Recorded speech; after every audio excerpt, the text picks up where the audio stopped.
Hi guys and welcome to another vlog. I'm here right in front of the Volkswagen Taigun, and this is a vehicle which is going to go on sale by the end of the year or early next year, and it gets the typical VW design because it looks like a Volkswagen T-Cross to a large extent.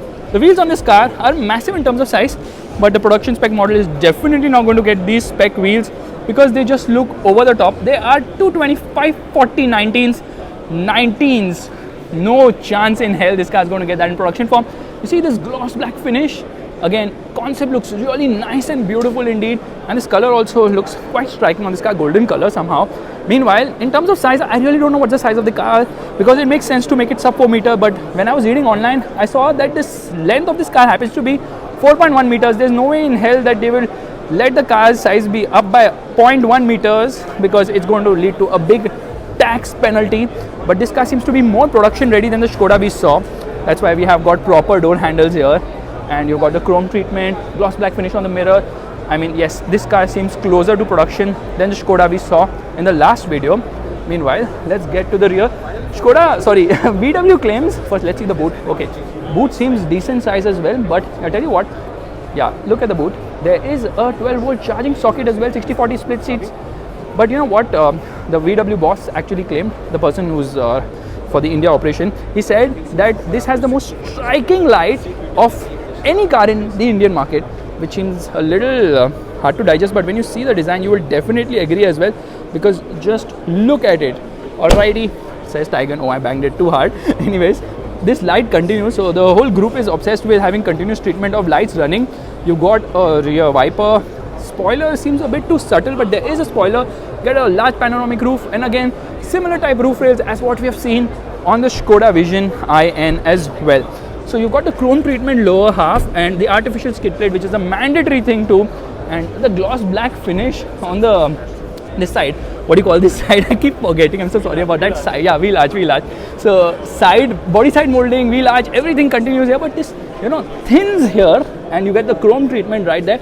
Ground clearance seems to be ample, and the engine is going to be definitely what engine is going to power this car? A 1 liter. Globally, it's powered by a 1 liter petrol engine, a turbo petrol engine, which happens to produce a horsepower of 115. There might be 1.5 as well. Again, engines are going to be shared with what the VW group is going to plonk in both the Skoda as well as the VW SUVs, which is made for India. You get this nice chrome treatment as well. Overall, the design of the car looks really nice, but it's very VW. They call it the Taigun. Taigun is actually another VW car which is sold in other markets across the globe.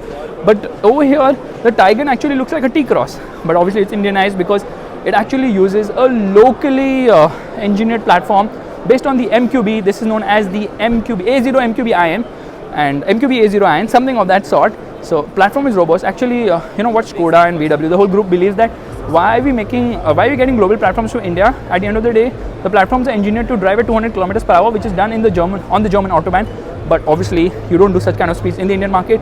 So let's save costs on that and give Indians what they want, which happens to be features, which is something where VW has not been really competitive. I can see that the wipers happen to be dual blade units, and the interior also looks pretty good. I'll show that to you in a bit. There is the light. Oh my god, the light is bright. You get a projector setup. That's a fog light, and a lot of chrome on this car. But I somehow believe that this car is very much production ready, and the hood also might remind you of a very popular luxury SUV brand because that's how it's done. However, it's all going to depend on how they're going to price it.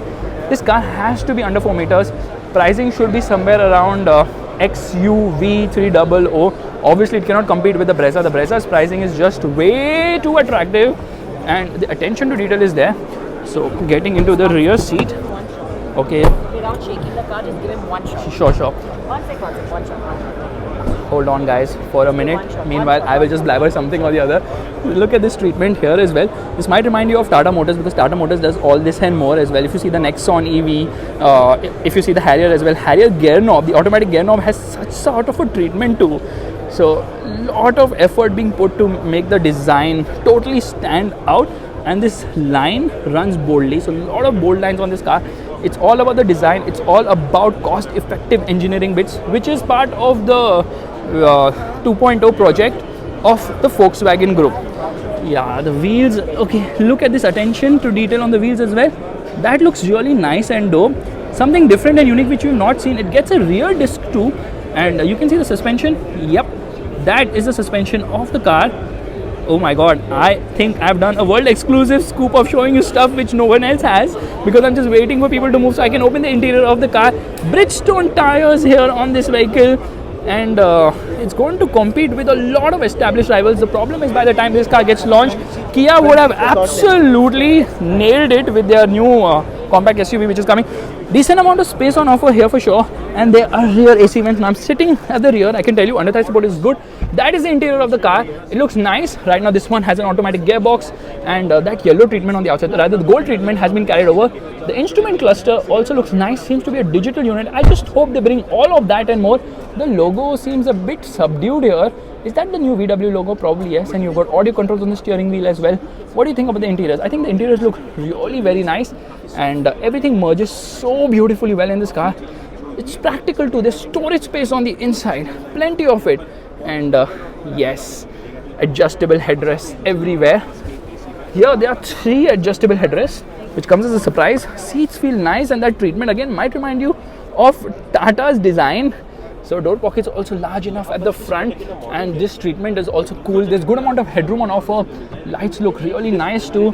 There's plenty of lights, although from the outside look there's a sunroof, panoramic roof, but from the inside that seems to be missing. But they are definitely going to be extremely competitive in terms of the equipment on offer, because that is where VW has been lacking when compared to the Korean, especially Hyundai and now Kia as well.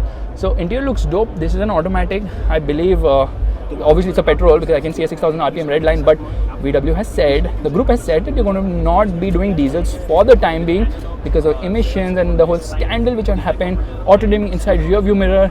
Is there a mirror here? Yeah, there's a mirror, but there's no light.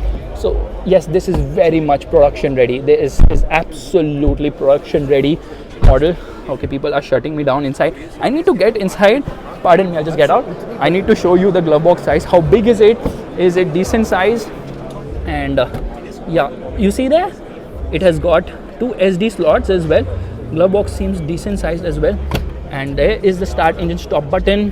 What gearbox is it using? Probably they will have to drop the DSGs for cost competitiveness and offer. The front seats look really comfortable, offer probably AMTs and whatnot.